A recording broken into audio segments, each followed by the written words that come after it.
አሰላሙ አለይኩም ወራህመቱላሂ ወበረካቱ። ሰላም ሰላም ብያለሁ ቤተሰቦቼ። መዲ ነኝ ከመዳም ኩሽና እና ዛሬ የመጣሁበት ጉዳይ ማለት ነው በሶሻል ሚዲያ ላይ አንዲት እህታችን አሟት ሲንሸራሸር ቪዲዮ አይቼ ነው ማለት ነው። እና እኔ ልል የፈለኩት እባካችሁ መዳም ቤት የምትሰሩ ልጆች ራሳችሁን ጠብቁ፣ ራሳችሁን አታጨናንቁ። ምክንያቱም ሁሉን ነገር ያልፋል። ያኔ ከአቅማችን በላይ ማሰብ የለብንም። እንደዚህ አይነት ነገር ነው ለአእምሮ በሽታ የሚዳርግም ማለት ነው። እና ከምንም በላይ ራሳችንን እናስቀድም። ምክንያቱም እኛ ጤነኛ ካልሆን ቤተሰብ ራሱ አይደለም ማሰሪ ቤተሰብ ራሱ አይፈልጉንም። እና እባካችሁ ያችን ልጅ የምታውቁ ሳውዲ አረቢያ ጅዳ ነች፣ ቢሮ ነሽ ብለዋልና ተባበሯት እላለሁ ማለት ነው። በዚህ አጋጣሚ ወላሂ በጣም ነው ያሳዘነችኝ። ምክንያቱም እለወጣለሁ እሰራለሁ ብለን ነው ከሀገራችን የምንሰደደው እና በእንደዛ ሁኔታ ስናያት በጣም ነው የሚከብደው ወላሂ። ምክንያቱም የእኛም ነገ ምን እንደሆነ አናቅም እና በተቻለ መጠን ራሳችንን ከጭንቀት ማራቅ ያስፈልጋል። እና አላህ ይሁናት አላህ ያሸራት ነው የምለው። ወላሂ በጣም ነው ያዘንኩትኝ እና ተጠንቀቁ ነው የምለው። ተጠንቀቁ። ምንም በህይወታችሁን ምንም ነገር ቢከሰት፣ ምክንያቱም ስደት ነው። አንደኛ የስራ ጫና አለ፣ ሁለተኛ የሰዎቻችን ጩኸት አለ። በቃ የስንቱን ሰው ባህሪ ችለን እንደምንኖር ያው የመዳም ቅመሞች እናውቃለን ማለት ነው።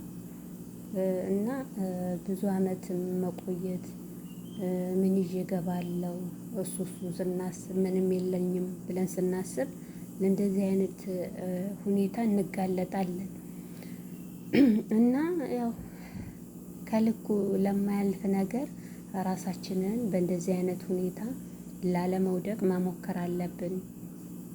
ምክንያቱም እኛ ስንቆም ነው እንግዲህ የወደፊቱን እንትን የምንለው። ምክንያቱም አሁን እኛ ከታመምን ምንም ማድረግ አንችልም። ወይ በቃ ቤተሰብ ካለ ምናልባት ቤተሰብ ሊያነሳን ይችላል። ካልሆነ ደግሞ እንደምታዩት ነው። እና በጣም ነው ልቤ የተሰበረው። እና ራሳችሁን ጠብቁ፣ አትጨናነቁ።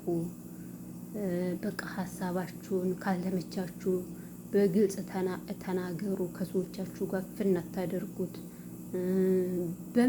በምንም በህይወታችሁ ምንም ነገር ቢሆን ማለት ነው በቃ አታፍኑ፣ ተናገሩ። ሲወጣላችሁ ይቀንስላችኋል ጭንቀታችሁ። እና በቃ ወላሂ ምን እንደምል ቪዲዮ ወላሂ ነው የምላችሁ። ልጅቷ በጣም ነው ያሳዘነችኝ።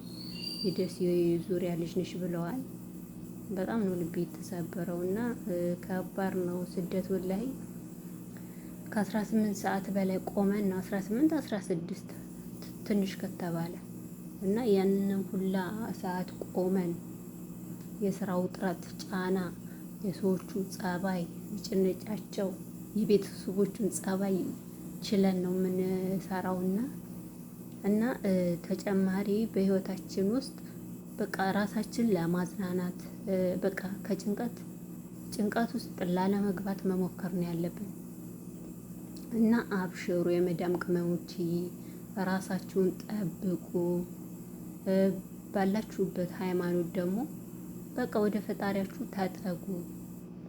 እና በቃ ማንኛውም ሰው በህይወቱ ብዙ ከባድ ነገር ያሳልፋል።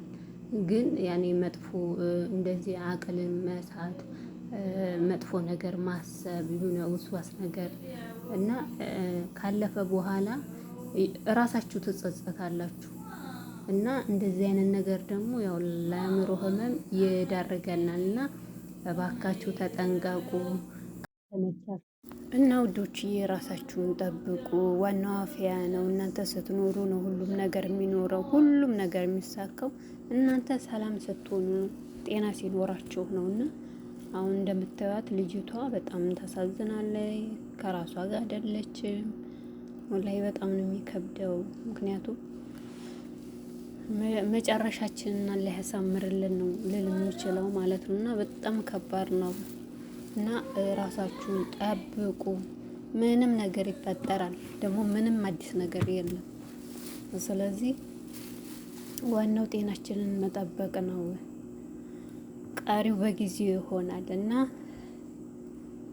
ዋናው ደግሞ አእምሯችን ከተጎዳ አስቡት እና አስቸጋሪ ነው። ልጅቷንም አላህ ያሽራት ወላሂ አላህ እንደው ከቤተሰቦቿ ጋር በሰላም ያገናኛት። ምን እንደሆነች አላውቅም ብቻ እና አብሽሮ ራሳችሁን ጠብቁ ነው የምለው።